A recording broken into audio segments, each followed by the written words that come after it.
All right, guys, welcome back to the channel. We're going to be reacting to more of the greatest lie ever sold. This particular part of the movie is George Floyd Square today. So we're going to walk through George Floyd Square today. Before I start the video, I just want to remind you guys at the end of the month, I'm giving away an Insider Plus or All Access Daily Wire membership. All you got to do to enter in the chance to win is like, comment, share. That's all you got to do. If you already subscribed, cool. But if you haven't subscribed, because I'm giving it away to a random subscriber, you got to be subscribed. All right. But with all that out the way, guys, let's get into the documentary. Charles and I grew up in Kenya. How long have you lived in Minneapolis? I came to Minneapolis in May of 1997, so it's been 27 years. So this is the president of the Unity Movement Institute in Minneapolis, Pastor Dr. Charles Karuku. 27 years. Yes. What was this city before the George Floyd riots? Well, it was just a typical Midwestern city with low crime and hardworking people, and we just lived here and enjoyed life together. Yeah.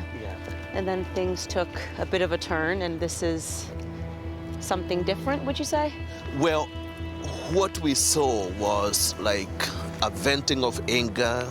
It was complete opposite of Minnesota nice.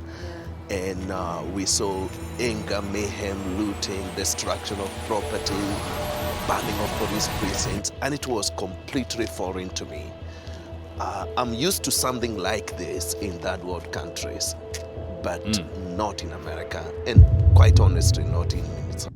Wow. He said, I'm used to this in third world countries, not in America. He's from Kenya. He's been a resident of Minnesota, he said, for 27 years, but he grew up in a third world country. For him to say that he's used to seeing this over there, not over here, that says a lot. We got to do better. That's really what it's saying. Not in Minnesota. This is something that I think I've never seen before in any city that I've lived in, at least. It says, you are now entering the free state of George Floyd. What does that mean? It means this is an autonomous zone, and it operates outside the laws of United States.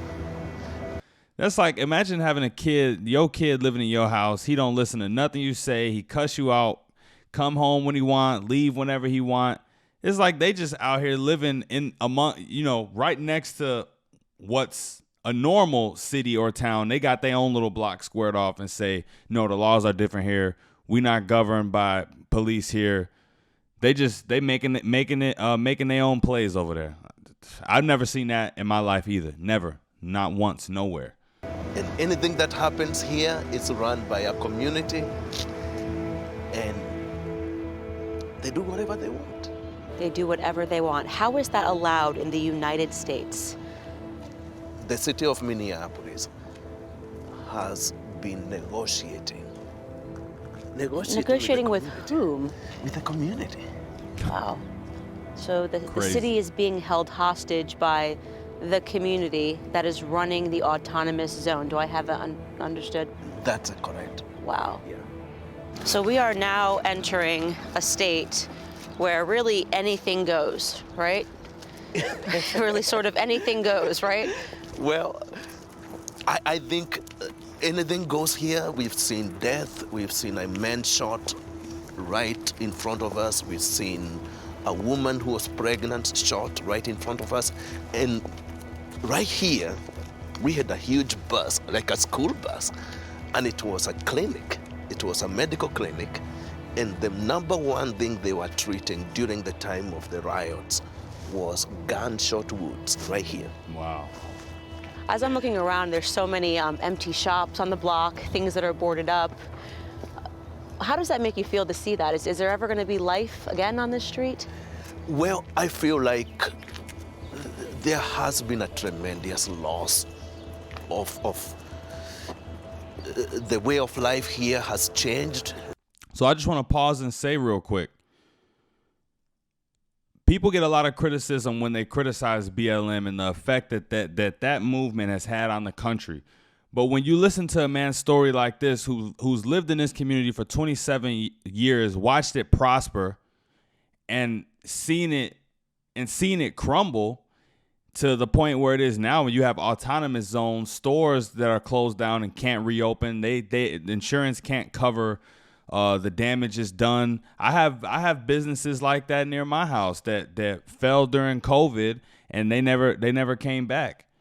But man, this is why, in my opinion, everything is open and up in air to a conversation. And I really think that's what Candace Owens' movie is showing. From what I've seen so far, I've watched 50 minutes of it up until now, and it's putting everything into a perspective where a conversation really should be had if you look at the information she's bringing on this side versus the mainstream media information and narrative that they spun.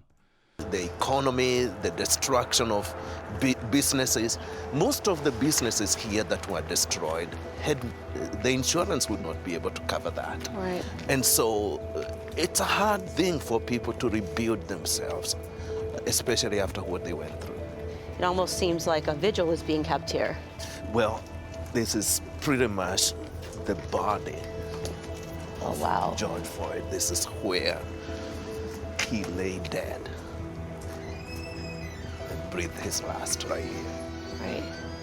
And so the idea is that no one should enter. This is sort of a sacred place. Is that correct? Yeah, you can see this. There aren't even zones like this for people like, you know what I'm saying? Like people who really did things, like, you know what I'm saying? It's like, and that's what people like Candace and I are saying is, he died. Yes. Whenever there's a death, usually it's, you mourn a death, but what type of man was the person who you celebrating? And when you look at his rap sheet, which they've already shown, up until this 50-minute point, he did a lot of questionable things, man. Pretty much a holy ground.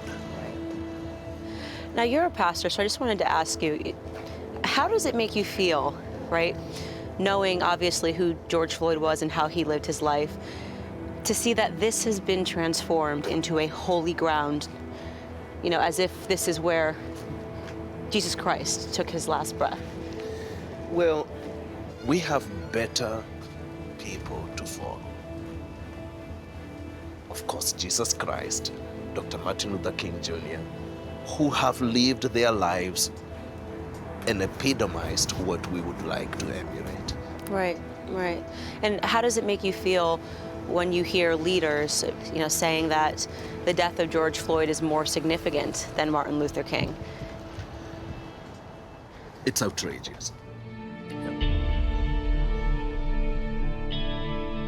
I guess I would have assumed when Black Lives Matter announced that they raised over $90 million, who knows how much over, on the back of the George Floyd riots and the sprees.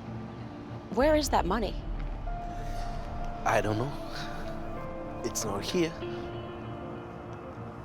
Everything looks worse than it was. Is it possible that Black America was sort of used as a front, and the emotions that Black America was feeling was used as a front? Used as a front by a group of ladies who were Black. At least the ladies who started it were all Black. And this money went probably maybe not to Black people at all, anywhere in the world. So many elements of people who took advantage of the death of George Floyd to stir up the emotions for political gain, for financial gain, and to propagate division, because some of these organizations that raise money, they can only get money if they propagate hatred and division. They are not helping the community. They are helping themselves. All right, so we go into another segment, guys, so I'm going to cut it there, but yeah, man, this documentary is awesome so far. I'm enjoying every minute of it. Yeah, so don't forget, I'm giving away a Daily Wire All Access or Insider pass at the end of the month. All you got to do is keep liking, sharing, commenting, and subscribing on these videos. Until then, guys, I'm out of here. Peace.